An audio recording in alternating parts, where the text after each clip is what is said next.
KPop Demon Hunters 2, Sony, and Netflix in early talks for sequel.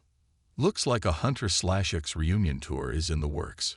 Sony and Netflix are in early talks for a KPop Demon Hunters sequel, following up on the animated feature that became a streaming mega hit over the summer. Earlier Tuesday, KPop Demon Hunters overtook Red Notice on Netflix's all-time charts, becoming the most-watched film in the service's history at more than 236 million total views. The film's original soundtrack also notched 4 songs on the Billboard Top 10 simultaneously, the first time that has ever happened in the history of the Hot 100.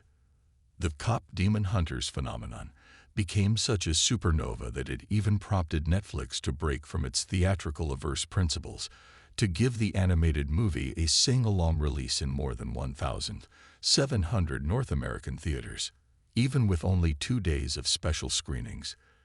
KPop Demon Hunters topped the domestic box office in the penultimate weekend of August, outgrossing studio summer holdovers like Weapons and Freakier Friday. Netflix is continuing to seek ways to capitalize on the runaway success of the feature, which was produced by Sony under the studio's licensing deal with the streamer. To note, KPop Demon Hunters was the first film made under the First Look deal for movies Sony intends to make for streaming.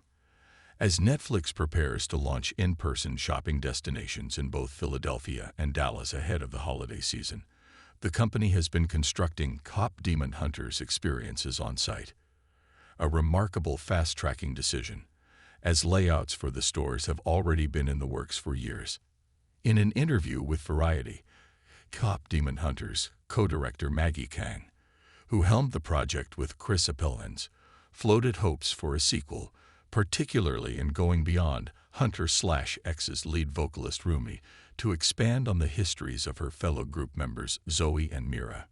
"We've set up so much for potential backstory. Obviously, there's a lot of questions that are left unanswered and areas that are not explored, and we had to do that because there's only so much movie you could tell in 85 minutes, Kang said.